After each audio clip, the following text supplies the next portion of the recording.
വാർത്തകളിലേക്ക്. നെടുമ്പാശ്ശേരിയിൽ നിന്ന് കുവൈറ്റിലേക്കുള്ള എയർ ഇന്ത്യ വിമാനം വൈകുന്നു. ഇന്ന് വൈകിട്ട് 5:30 പുറപ്പെടേണ്ട വിമാനമാണ് വൈകുന്നത്. സാങ്കേതിക തകരാറാണ് കാരണമെന്നും നാളെ രാവിലെ 9 മണിക്ക് വിമാനം പുറപ്പെടുമെന്നാണ് എയർ ഇന്ത്യ അറിയിച്ചിരിക്കുന്നത്.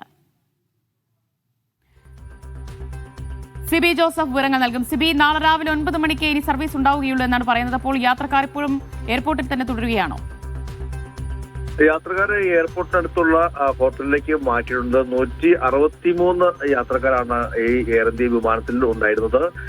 ഏറ്റവും അവസാന നിമിഷമാണ് ഈ എയർ ഇന്ത്യ വിമാനത്തിന്റെ ഷെഡ്യൂള് റീഷെഡ്യൂൾ ചെയ്തതായി അറിയിച്ചത്. അതായത് നെടുമ്പാശ്ശേരിയിൽ നിന്നും കുവൈറ്റിലേക്ക് ഇന്ന് വൈകിട്ട് 4:30 പോകേണ്ടിയിരുന്നത്. എന്നാൽ പെട്ടെന്ന് തന്നെ ഈ അവസാന നിമിഷം അത് നാളെ രാവിലെ 9 മണിക്ക് റീഷെഡ്യൂൾ ചെയ്തതായി അറിയിക്കുകയായിരുന്നു. നാളെ രാവിലെ 9 മണിക്ക് പുറപ്പെട്ട് 11:41 കുവൈറ്റിലെത്തുന്ന രീതിയിലാണ് ഇപ്പോൾ റീഷെഡ്യൂൾ ചെയ്തിരിക്കുന്നത്. പിന്നീട് യാത്രക്കാർ വലിയ പ്രതിഷേധമൊക്കെ അവിടെ ഉണ്ടാകുന്ന സാഹചര്യമുണ്ടായി. സാങ്കേതിക തകരാറാണ് കാരണമെന്നുള്ള വിശദീകരണമാണ് ഇപ്പോൾ എയർ ഇന്ത്യ അറിയിച്ചിരിക്കുന്നത്.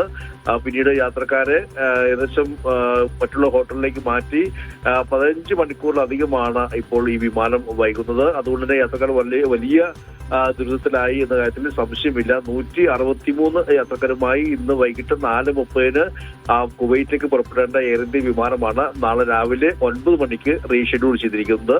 നാളെ രാവിലെ കൃത്യം 9 മണിക്ക് തന്നെ യാത്ര ചെയ്യും എന്ന് തന്നെയാണ് എയർ ഇന്ത്യ ഇപ്പോൾ അറിയിച്ചിരിക്കുന്നത്. ശരി, സിബി ജോസഫാണ് കൊച്ചിയിൽ നിന്ന് വിവരങ്ങൾ നൽകിയത്.